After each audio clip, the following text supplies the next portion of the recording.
What's going on everyone, and welcome back to another video. My name is Noman and today I'm going to analyze the second leg of the semi-final game between Tottenham and Ajax.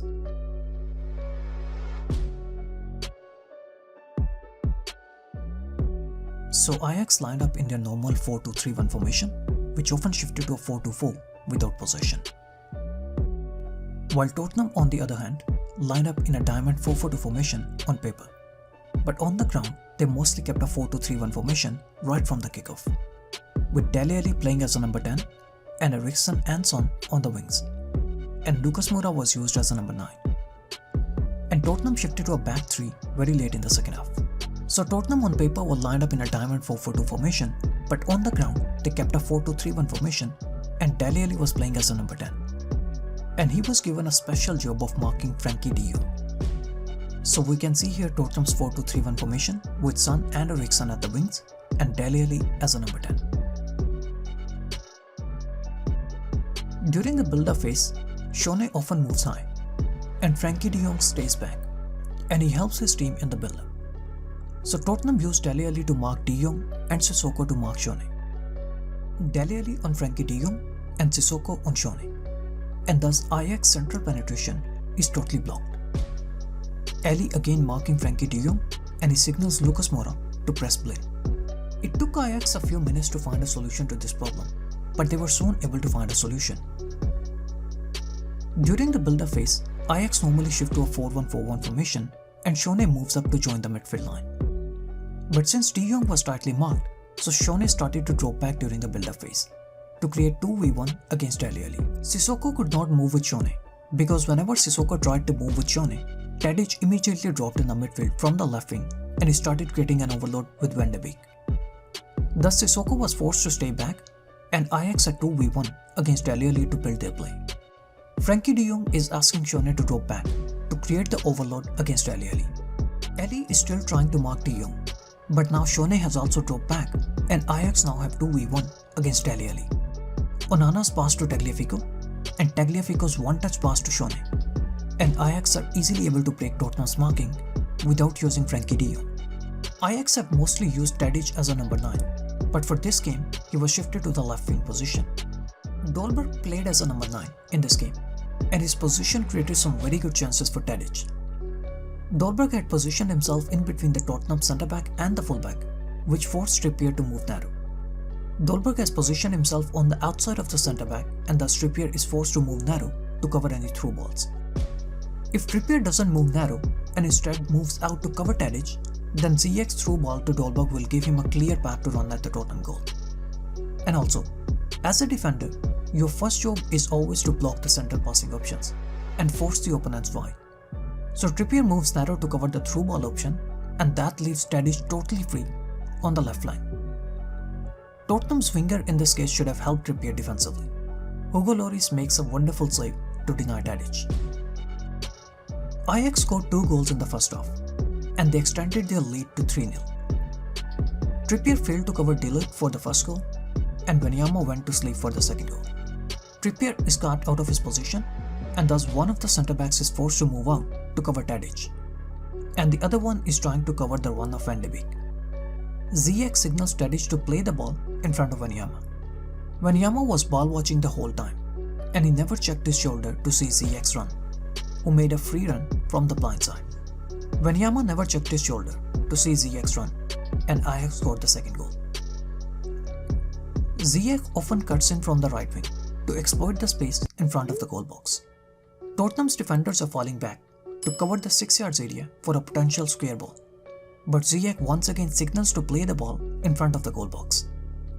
Defenders fell back and Ziyech moved in the space in front of the defense, and Ajax missed a golden chance. Ziyech had an open goal as Hugo Lloris had left the far post totally open, but Ziyech fired the ball wide of the post. Those of you who have already watched the analysis of the first leg, they must know by now the role of Fernando Llorente.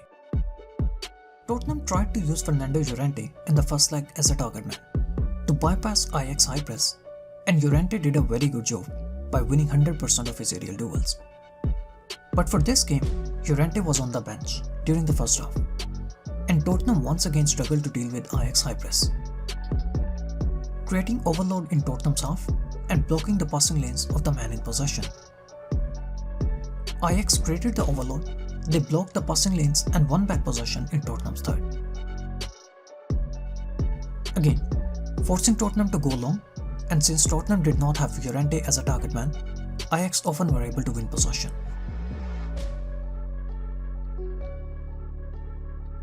Mauricio Pochettino introduced Fernando Llorente in the game at the start of the second half. And this one move changed the entire picture of the game. Tottenham now once again had their target man, who easily won the aerial battles against the Ajax centre-backs. And he helped Tottenham a direct passage to Ajax goal. Ajax are still keeping the pressure on, but Tottenham now had Fernando Llorente. Llorente easily wins the first ball, and he lays it off for Dele Alli. And with just one pass, Tottenham are in Ajax third, thanks to Llorente. Again, Llorente once again wins the aerial battle, and he heads the ball into the path of Dele Alli. Fernando Llorente won a total of 13 offensive and 2 defensive aerial duels. With this one change, Tottenham moved from a possession-based style to a more direct approach, which involved using a big target man. One thing that I've mentioned in almost all of my Ajax analysis videos is their defensive organization.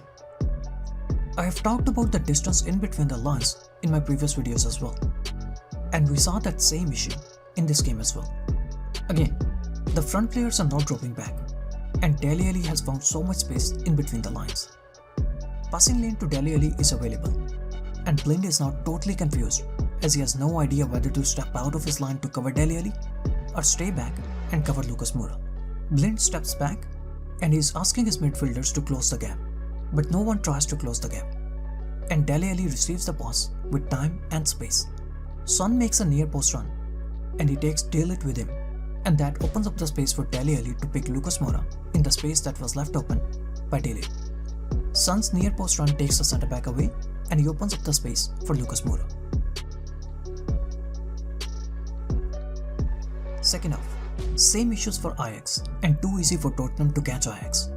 One pass from Trippier to Sissoko and Ajax's entire midfield and front line is taken out. Spaces are now available everywhere as the midfield and front lines are taken out cheaply. Sissoko to Danny Rose and Rose to Son, and Tottenham are in Ajax goal box. Tottenham needed goals, so they went all out and Pochettino shifted to a back three. Tottenham started pushing men high up the pitch, and that left them exposed defensively. And Ajax had some really good chances to score another goal in the last minutes of the game.